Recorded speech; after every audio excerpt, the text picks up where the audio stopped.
Vamos a las causales de anulabilidad, que son un poco más amplias, ¿no es cierto? Artículo 358. Un acto es anulable cuando hay incapacidad accidental, como si por cualquier causa se hallare privado de razón.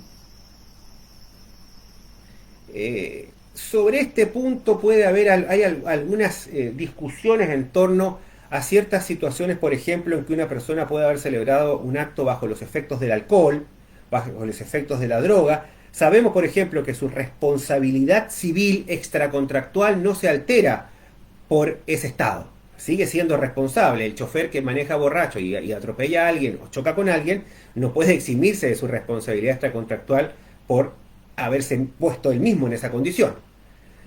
Por lo tanto, entendemos que esta regla se refiere, aunque Marcelino Gauto es quien mejor lo trata, lo pueden leer ahí para cortar el tiempo cuando si llegan a tener el problema, de que se trata de incapacidad accidental de razón por alguna enfermedad declarada tal, y no porque el agente se haya puesto él mismo por el consumo de drogas o alcohol en una situación de incapacidad.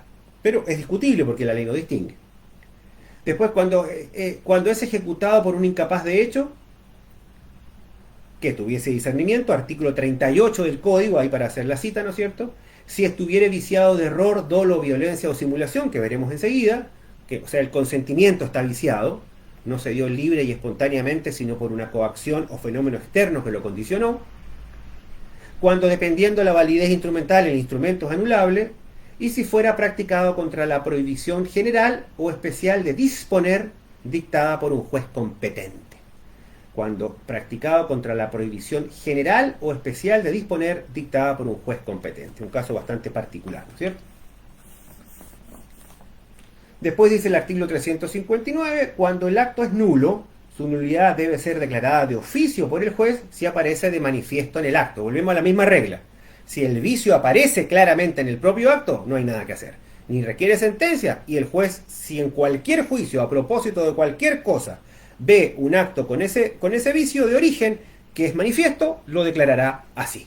Ya sea para declararlo nulo o, por ejemplo, para no considerarlo como prueba, si se le pretende utilizar como prueba en un juicio de otra cuestión que se discute y el contrato se trae como prueba. Cuando el acto es anulable, no podrá procederse sino a instancia de las personas designadas por la ley. El Ministerio Público podrá hacerlo cuando afecte a los incapaces o menores de edad. Entonces volvemos a la regla. Cuando el acto es nulo, el solo interés en proteger a la ley es suficiente para declarar la nulidad. Lo puede alegar cualquier persona, lo puede declarar el juez de oficio. Cuando el acto es anulable, requiere de la intervención de las personas afectadas, del interés jurídicamente afectado, que es el único que puede demandar la anulabilidad, según lo que dijimos ya al comienzo de la clase. Ahora bien, resumiendo, cuarta regla importante. Primero, la nulidad es siempre un vicio de origen, sin excepción, siempre un vicio de origen, absoluta y totalmente. La nulidad opera en cualquier acto jurídico, formal o sustantivo.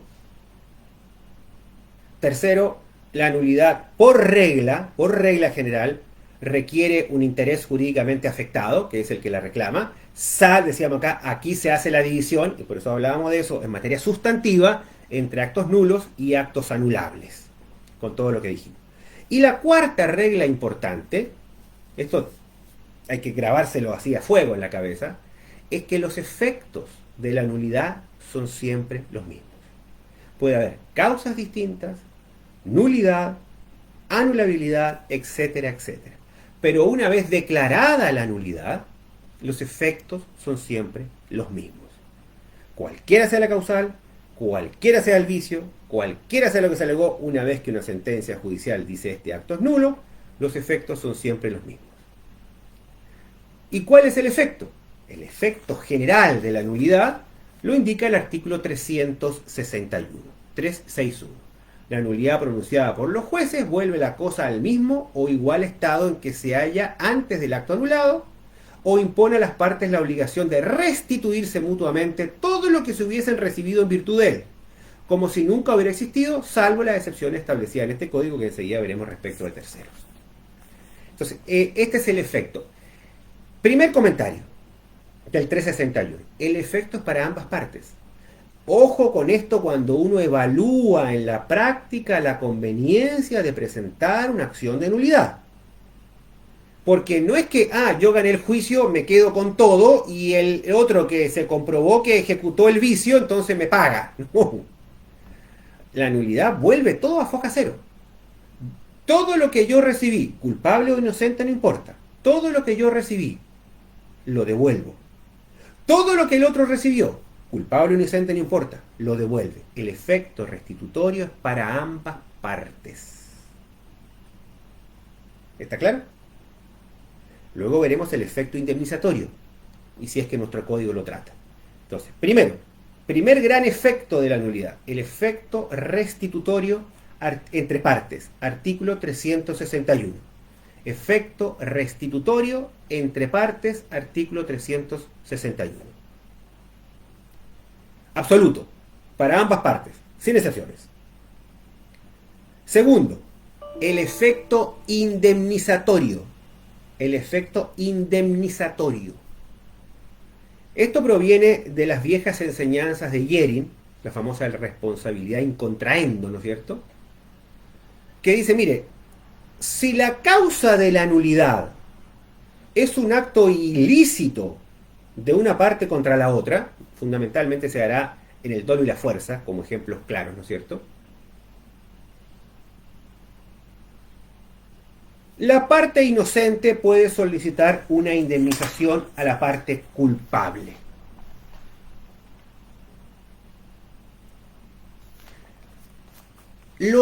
¿Reconoce este efecto indemnizatorio nuestro Código Civil? No lo tenía el de Vélez Sarsfield, por si acaso. Sí lo tiene nuestro Código Civil. Tal vez no con tanta claridad, pero lo tiene en dos artículos. Por un lado, el artículo 364 dice: los actos nulos y los anulables que fueren anulados, aunque no produzcan los efectos de los actos jurídicos, pueden producir los efectos de actos ilícitos o de los hechos en general, cuyas consecuencias deban ser reparadas. Y ahí, al margen del 364, colocan 690. Y al margen del 690, colocan 364.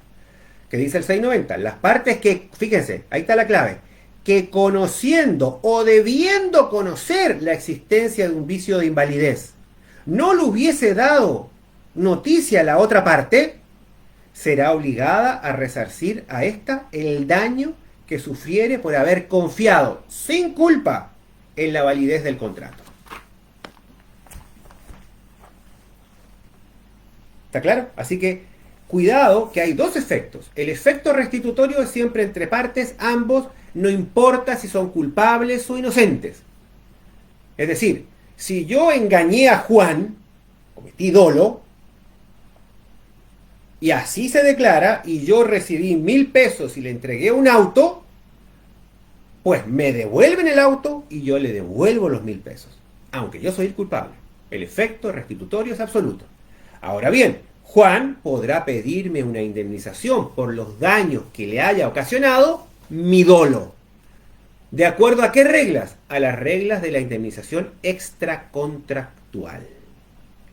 A diferencia de las enseñanzas de Yering en Alemania, que decía que era contractual, nuestro código de Gasperi, siguiendo la doctrina más moderna, habla de que se rige por las reglas de los actos ilícitos. Entonces, cuidado, cuando uno piensa en plantear una acción de nulidad de un contrato, particularmente de un contrato, tiene que tener muy en cuenta qué es lo que tiene que restituir si gana el juicio. A ver si vale la pena. Y en todo caso, si es que tiene que restituir y realmente es la víctima de la nulidad, fundamentalmente esto se da en el dolo, ¿no es cierto? O en la colaboración al error, que veremos enseguida, entonces podré pedir una indemnización. ¿Está claro?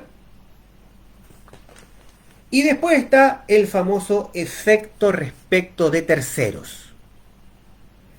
Fíjense que dice el artículo 363. Todos los derechos reales o personales transmitidos a terceros sobre un inmueble por una persona que ha llegado a ser propietaria en virtud de acto anulado, quedan sin ningún valor y pueden ser reclamados directamente del poseedor actual. Hasta ahí la situación del poseedor actual parecería dramática, ¿no es cierto? Pero luego dice, los terceros podrán siempre ampararse en las reglas que protegen la buena fe de las transacciones. ¿Dónde están esas reglas? Porque el código no lo aclara, que tiene un poco de problema de técnica. Pongan ahí al margen de la parte final del 363, al margen de la parte final del 363, colocan 2411, 2412 y 2413. Ahí se reglamenta el efecto respecto de terceros.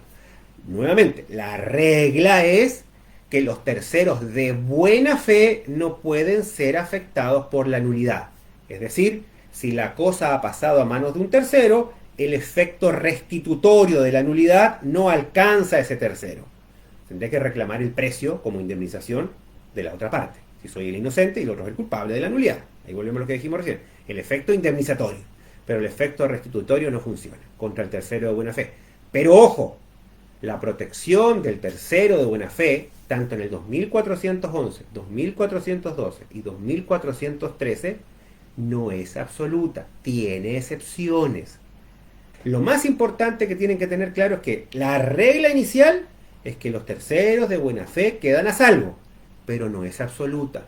Respecto de los inmuebles hay que determinar qué es la buena fe, porque si el vicio consta en el título inscrito, el tercero no está de buena fe porque podía conocerlo, y además tampoco se protege al tercero cuando el vicio consiste en la falta de comparecencia del verdadero propietario, parte final del 2411, y por otro lado, tratándose de los bienes muebles no registrables, el 2412 y 2413 del Código Civil establecen que el tercero está de buena fe solo cuando ha comprado la cosa mueble en lugar habilitado al efecto y de persona no sospechosa. De manera que si yo compro un cuadro en la calle, o compro unos neumáticos que me dicen que los consiguieron por ahí, en la estación de servicio, o lo compro en un taller que no se dedica a la venta de neumáticos, no estoy de buena fe.